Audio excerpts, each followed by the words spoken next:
పులివెందుల పట్టణంలో స్థానిక రాజీవ్ డిష్ వద్ద జనసేన పార్టీ సభ్యత్వ నమోదు కార్యక్రమాన్ని ఆ పార్టీ నాయకులు ఆలూరి ముని జగదీష్ బాబు చేపట్టారు. ఈ కార్యక్రమంలో సభ్యత్వ నమోదు కోసం పెద్ద ఎత్తున యువకులు మహిళలు పాల్గొన్నారు. ఈ సందర్భంగా ఆలూరి ముని మాట్లాడుతూ జనసేన పార్టీ అధ్యక్షుడు ఉప ముఖ్యమంత్రి పవన్ కళ్యాణ్ ఆదేశాల మేరకు సభ్యత్వ నమోదు కార్యక్రమం చేపట్టడం జరిగిందని అన్నారు.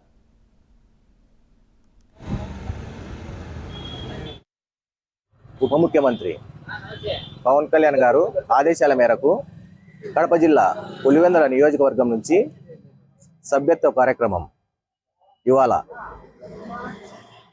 ఘనంగా నిర్వహించడం జరిగింది. దీనికి మహిళల నుంచి యువకుల నుంచి మంచి స్పందన రావడం జరిగింది. పవన్ కళ్యాణ్ గారి ఆదేశాల మేరకు ప్రతి సభ్యత్వం చేసిన కార్యకర్తకి 5 లక్షల ఇన్సూరెన్సు, ప్రమాద బీమా 50,000 పార్టీ తరపు నుంచి ఇవ్వడం జరుగుతుందని గౌరవ అధ్యక్షులు పవన్ కళ్యాణ్ గారు తెలియజేయడం జరిగింది. గౌరవ ఉప